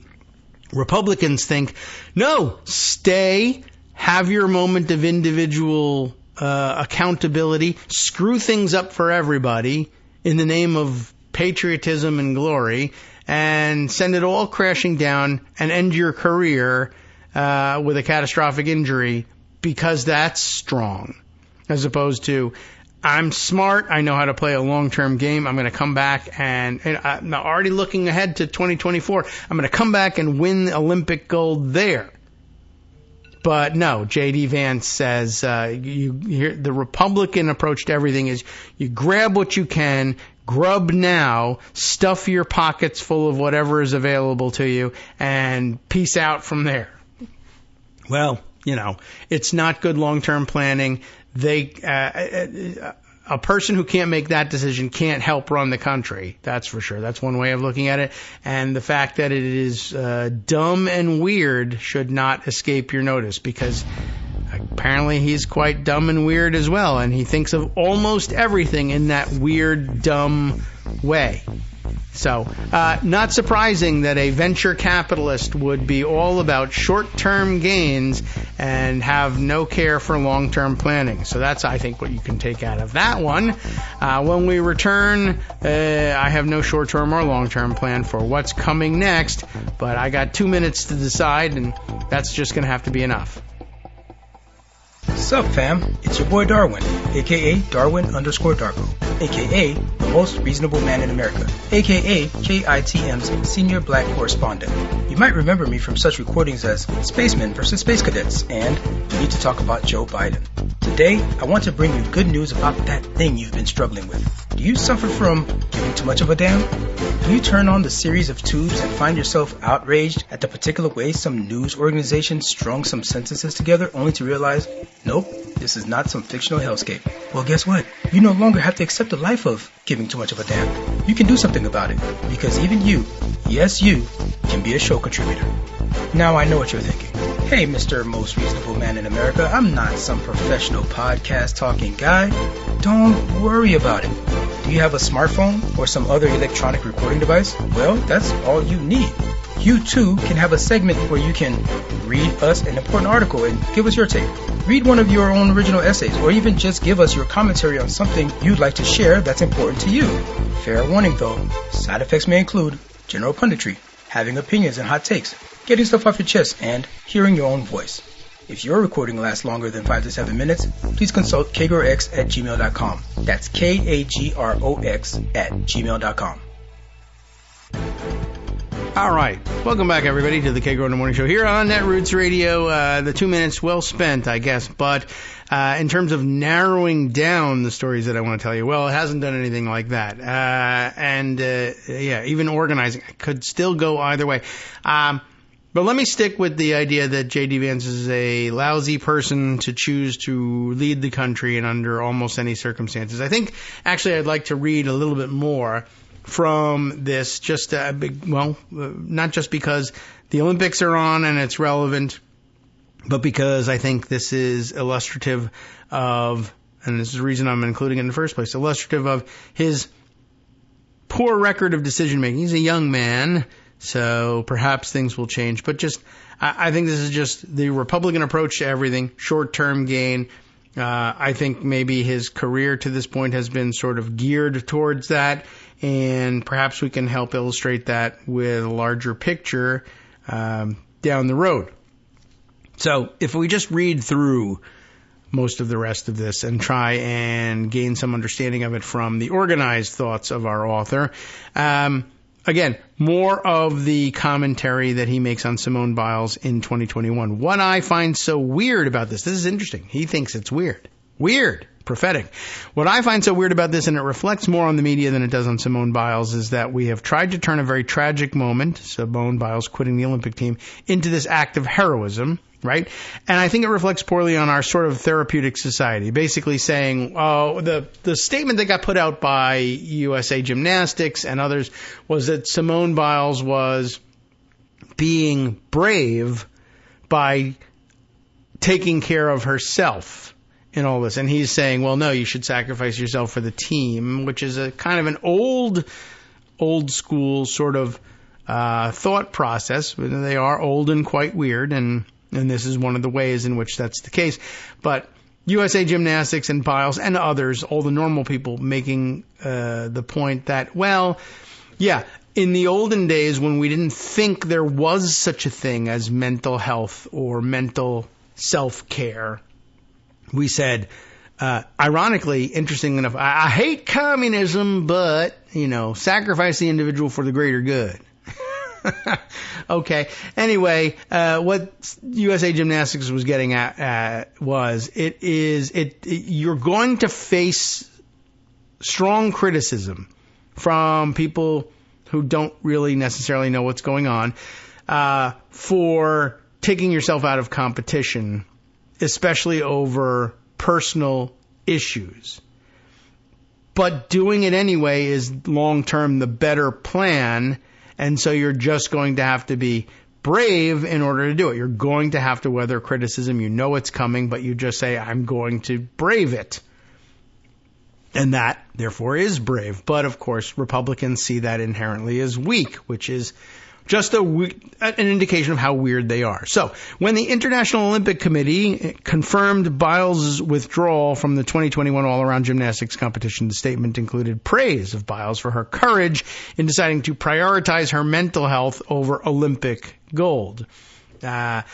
Yeah, I mean, and that's basically, it's totally comes down to a difference in the way you see things. Like, and J.D. Vance types say, how can you turn away from gold? Not so much that it's Olympic gold, but there's glory, fame, and profit to be had. How could you possibly say no to it? And the answer is, there will be more later, and I will wait, and I'm a mature person, and I understand that I can put it off and accomplish it later if I put my mind to it. Whereas J.D. Vance says, no, gold, babies, everything, right away, now, take it all. And that's just not an approach that's, good for a country.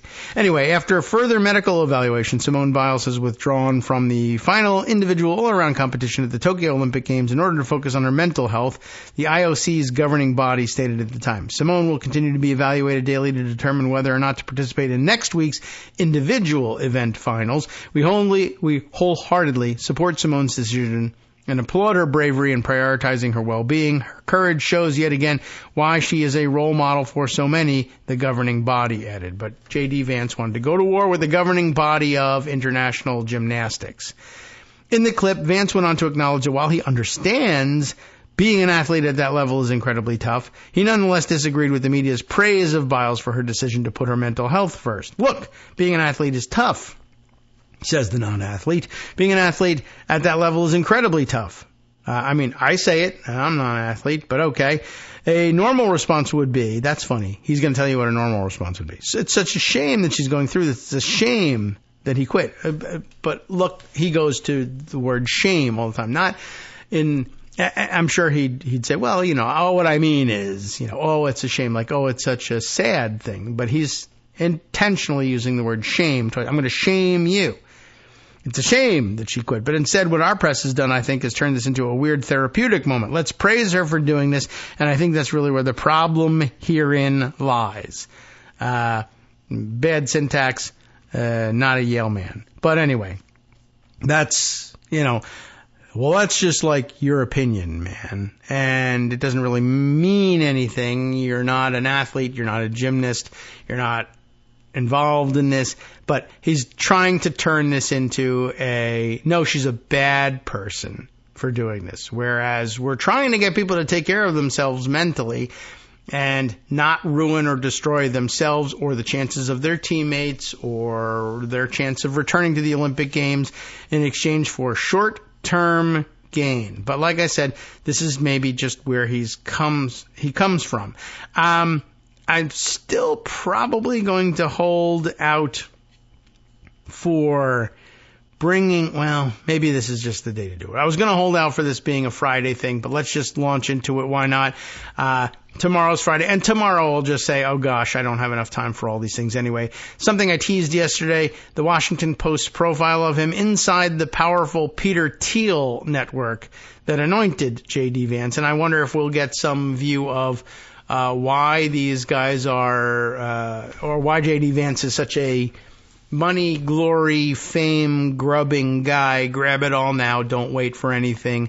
Screw long-term everything go for short-term gain kind of guy. A small, influential network of right-wing techies orchestrated, they say, Vance's rise in Silicon Valley and then the GOP. Now the industry stands to gain, short-term anyway, if he wins the White House. Let's see how much of this we can get on the record. Again, large-ish team, right? Elizabeth Dworkin, Kat Zakrzewski, Natasha Tiku, and Josh Dawsey get the byline for this July 28th piece. In the weeks before the former president, Donald Trump, announced his vice presidential pick, some of tech's biggest names launched a quiet, I don't know if they do anything quietly, campaign to push for one of their own, Ohio Senator J.D. Vance, the edgelord. The former president fielded repeated calls from tech entrepreneur David Sachs, Palantir advisor Jacob Hellberg, and billionaire venture capitalist Peter Thiel, Vance's former employer and mentor, imploring him to add the one-time Silicon Valley investor to the ticket, according to three people familiar with the entreaties who spoke on condition of anonymity to describe the private conversations. And I guess they were counting on, you know how Trump is, the last person who can speak to him before the decision gets made kind of wins. Vance's most forceful Silicon Valley advocates are, or were anyway at the time, euphoric about the former never Trumpers, that's Vance, rise in the GOP. They see Vance as their emissary in Washington, spreading a doctrine that government and entrenched corporate giants from Google to Lockheed Martin stifle innovation. Google stifling innovation, how are they? While nimble, bold-thinking startups like them, especially their own, yes, can propel the national interest. And while the ascension of Vice President Harris has invigorated many left-leaning tech leaders, some in Thiel's network would stand to benefit from having Vance in the White House, which he wouldn't be, a new asset for venture capitalists who until recently shunned Washington. We have a former tech VC in the White House. Greatest country on earth, baby. Well, they don't have him in the White House. He hasn't won. But even if Trump wins, he won't be in the White House. He won't. So anyway, that was the ecstatic tweeting, I guess, of Dilian Asparuhov.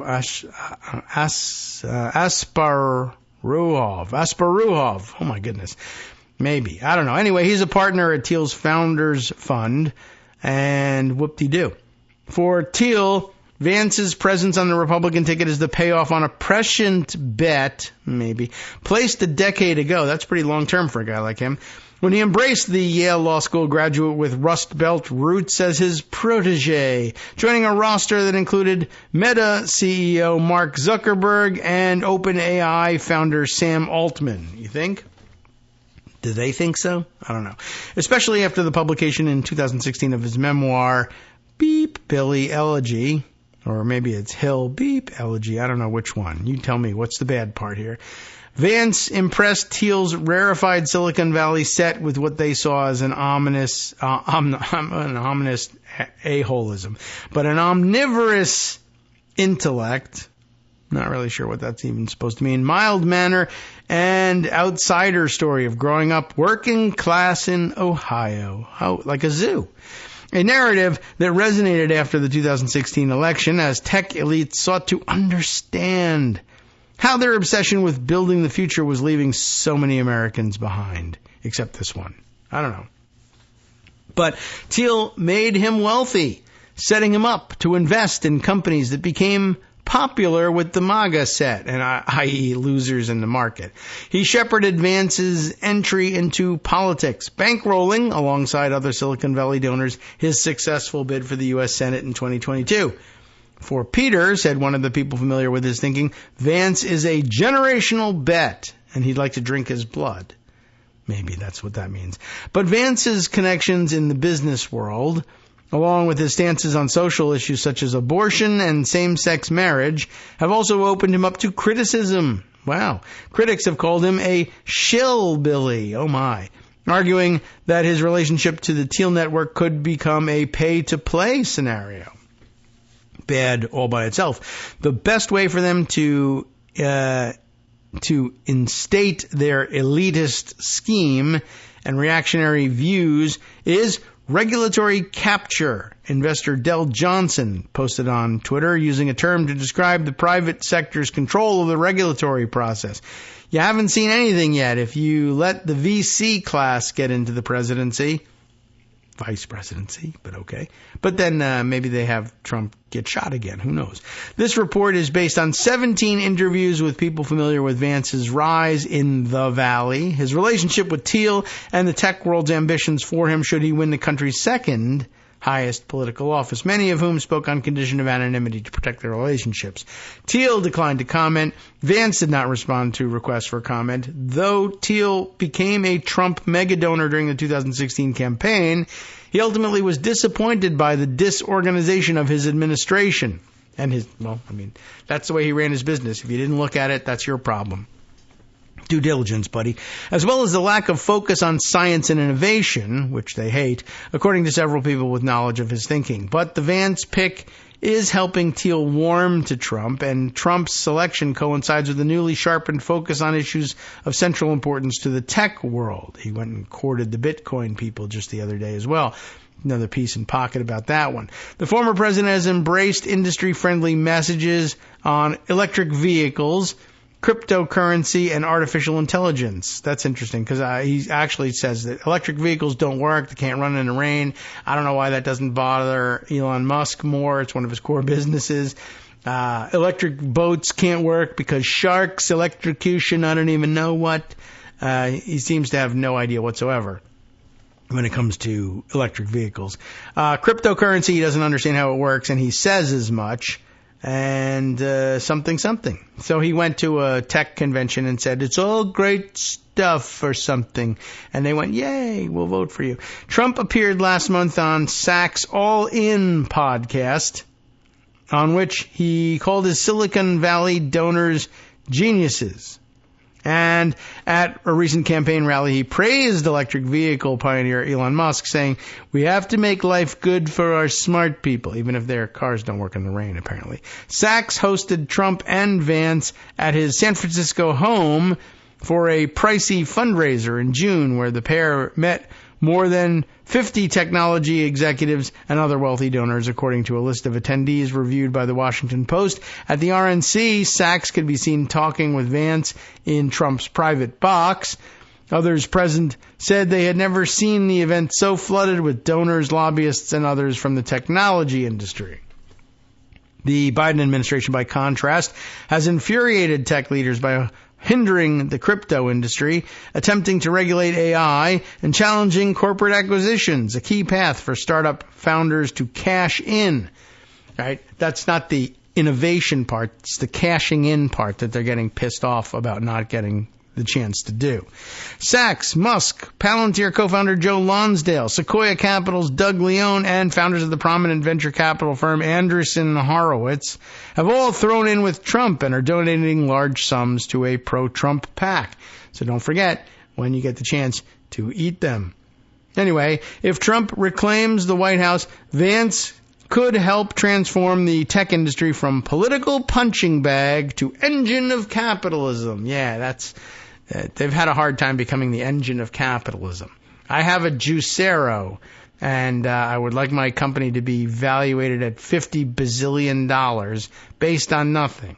Also, I'm making an NFT. How does that work? I don't know, but I wish I was an engine of capitalism. All right. But they'll be doing this by filling government positions with ideologically aligned tech leaders.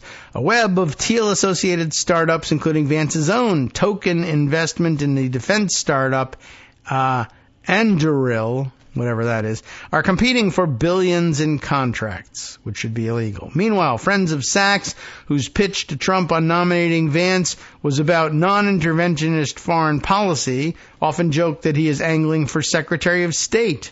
What a disaster that would be. Vance's supporters said his willingness to call out big tech's monopolistic practices while supporting more nimble startups branded Little Tech make Vance a persuasive envoy. Blake Masters, wackadoodle from Arizona, but also a former senior executive with Thiel Capital, in case you were wondering where the weird comes from, who is running for Congress in Arizona after having run for Senate and gotten crushed there. said Vance's ties to Silicon Valley would help usher in a new era of innovation. It's not about making a buck. Nobody believes that. I can't even get that line out. No, it's not about making a buck, said Masters, who became friends with Vance after Thiel asked him to review the billionaire's blurb for Hillbilly Elegy. It's about making new technologies that the government, which used to do big initiatives like the Manhattan Project, oh, everyone loved that one, is no longer equipped to make. It's like someone who actually understands, almost at an intuitive level, the problems coming down the pike. So we should make super weapons. Anyway, let's see. Next up, someone we want in our network. 2 months before Trump was elected, Vance attended a salon dinner in San Francisco. What? How can we support this person? A salon dinner in San Francisco? That's outrageous. What a... All right. With some of the wealthiest and most powerful people in tech, because of how hillbilly he is, of course.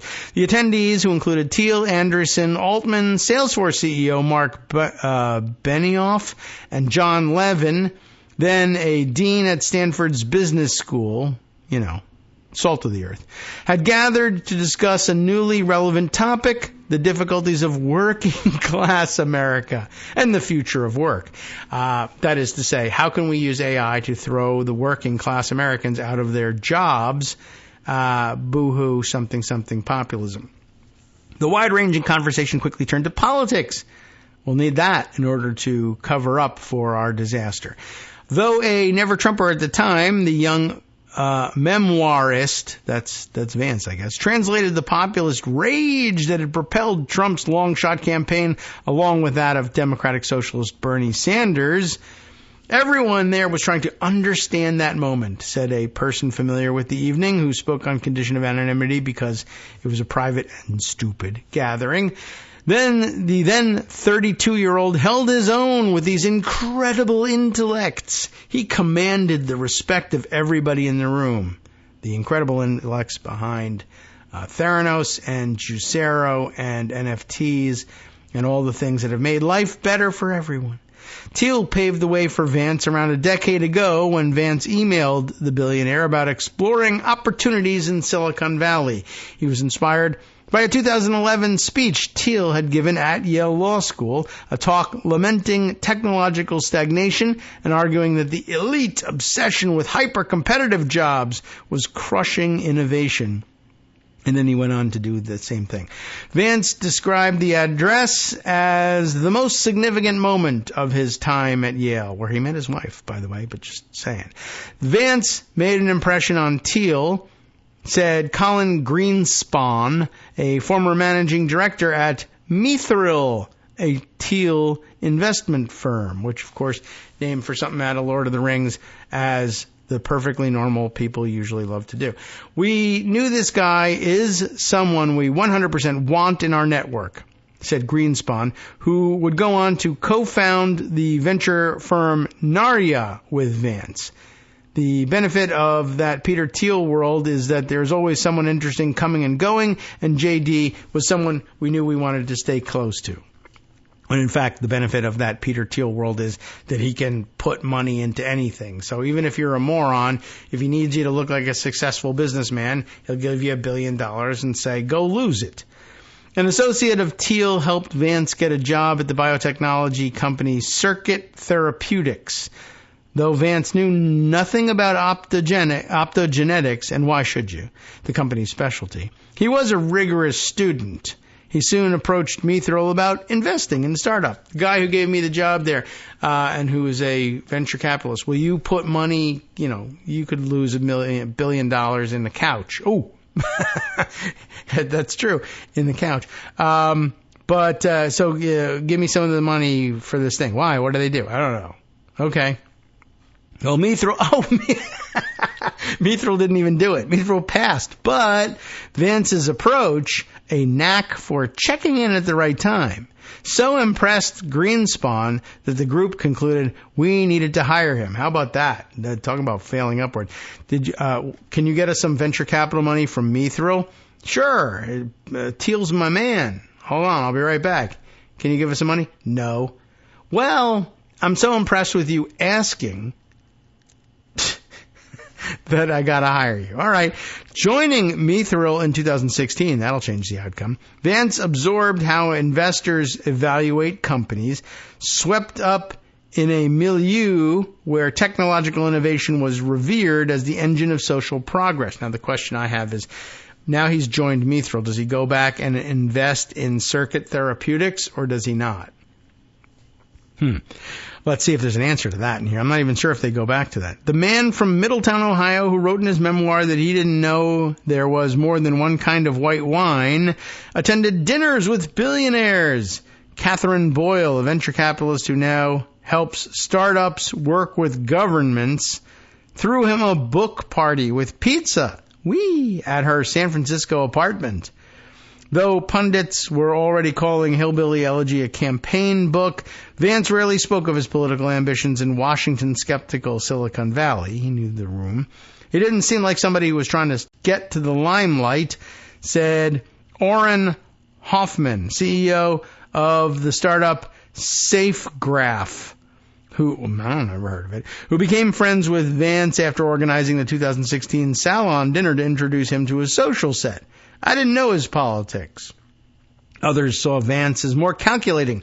One person who socialized with Thiel's circle said Vance made no effort to get to know people with similar backgrounds, gravitating instead toward influential people who could help his career. Well, okay. Vance does seem to fit the mold of scrappy Horatio Alger type bootstrap pulling white male founder that attracts a lot of attention in Silicon Valley, said Ellen Pao, a former investor in Kleiner Perkins and a co-founder of the nonprofit Project Include, who noted that she did not know Vance. Powell wondered whether his success is tied to his willingness to shift with the wind, malleability that can be helpful if you're looking for government assistance in getting the startups you fund off the ground. Maybe, maybe not. I don't know. That's interesting too. What was I struck by and all? Oh, Horatio Alger, right? Isn't that the Horatio Alger Society that Clarence Thomas is so interested in? Anyway, a year after joining Mithril, Vance went back to Ohio. That's interesting too. In a 2017 New York Times op-ed with the headline, "Why I'm Moving Home," who cares? He described his time in Silicon Valley, surrounded by other highly educated transplants, as jarring. In another interview, he seemingly snubbed elite tech crowds, saying that people on the West Coast wield political financial power in combination with a certain condescension. Yes, and then you learn to do it too, just as you switched positions on being never Trumper. Days after the op-ed was published, Vance also announced that he had a new job, working with AOL co-founder Steve Case, an independent who had endorsed Hillary Clinton in the previous election, on Rise of the Rest, an initiative focused on developing startup talent outside of coastal tech capitals. I guess this whole Silicon Valley world prepares you for nothing other than breaking away and taking your mentor's money, probably, and starting your own venture of pretty much exactly the same thing. It's kind of like multi-level marketing in that sense, right? You learn the ropes from a venture capitalist, and then you just start your own venture capital place, sometimes with their money. In 2018, Vance boarded a luxury bus in Youngstown, Ohio, to participate in a similar effort organized by politicians, the Comeback Cities Tour. Surrounded by vegan donuts, kombucha, and West Coast venture capitalists, Vance described the local startup scene, kombucha, local, and the region's challenges because of the opioid crisis. Vance had spent much of his adult life far from the declining steel town, but the visitors viewed him as an ambassador well positioned to close the gulf between their sleek San Francisco offices and Ohio. What people realized, meeting with JD in this context, is that Silicon Valley is full of smart people, but not all the smart people are in Silicon Valley, said Patrick McKenna, one of the investors on the bus. Wow, that's worldly. The next year, Greenspan and Vance started their own Ohio-based fund, Narya, named after a ring of fire in The Lord of Rings. Thiel's Mithril and Palantir also draw their names from the J.R.R. Tolkien epic, which is not weird. Thiel stayed closely involved, providing at least 15% of the capital. What do you know? Vance told potential backers Silicon Valley was oversaturated with copycat flavor-of-the-moment companies like Uber for parking. Well, that's true. Vance said Naria would focus on sourcing big ideas in deep technologies, such as robotics and biotech, and would just be the Uber for them instead. AI and crypto were overhyped, he said at the time. Not all of his investments paid off. Naria Capital led a $28 million investment in the agricultural startup App Harvest, which filed for bankruptcy last year. It's like Uber, but for cucumbers, I guess. An early investor who bought into the deep tech pitch was surprised by what the investor considered to be ideologically driven bets by the firm, according to one person who spoke on the condition of anonymity because they were not authorized to publicly discuss the investment. The firm, along with Thiel, became a large investor in Rumble, a YouTube competitor that is popular with, well, sort of, right-leaning audiences. Naria and Thiel also funded a Catholic prayer app, Hallow, and everybody knows there are no apps for Catholic prayer. There's a book, but, you want to make that electronic, don't you? Anyway, a Naria meeting in 2021 featured Ohio Lieutenant Governor John Allen Husted. How did he even say that name? I don't know. Oh, and Vivek Ramaswamy. At the time a former pharmaceutical executive and author of a popular book attacking woke capitalism. Hallow's founder talked about politics and religion in a session dedicated to taboo dinner topics. Oh, yeah. What kind of topics? Dinner topics? I don't believe they have those in Ohio. Anyway, they got dinner. But Naria co-founder Greenspan said the firm's objective is generating the best possible return for our investors. Did you think hard about that one? By the time he announced his U.S. Senate run in 2021, Vance had transformed from Never Trump into MAGA Republican, a result of the years of conversations, apparently, with Thiel, Masters, and others. Masters said he and Vance spoke by phone in 2021. The day longtime Senator Rob Portman announced his retirement. I immediately called JD and I was like, dude, I think you need to run in Ohio. We both felt we needed to leave our business careers for this. He had, of course, left his business career years before. Curiously, at the time that he thought he was launching his business career, he was already leaving behind his business career because he kind of sucked at it. Radio.com. You have been listening to Kagro in the Morning with David Waldman. All right, well, Friday may offer us another opportunity to finish up this article. I can scan it and see whether it's worth our time. Plenty of other esoteric topics to address tomorrow. And, of course, the West Coast Cookbook and Speakeasy next, right here on Netroots Radio, where Justice Putnam will investigate his own collection of stories, his own rafto stories, if you will, coming up next. Stay tuned.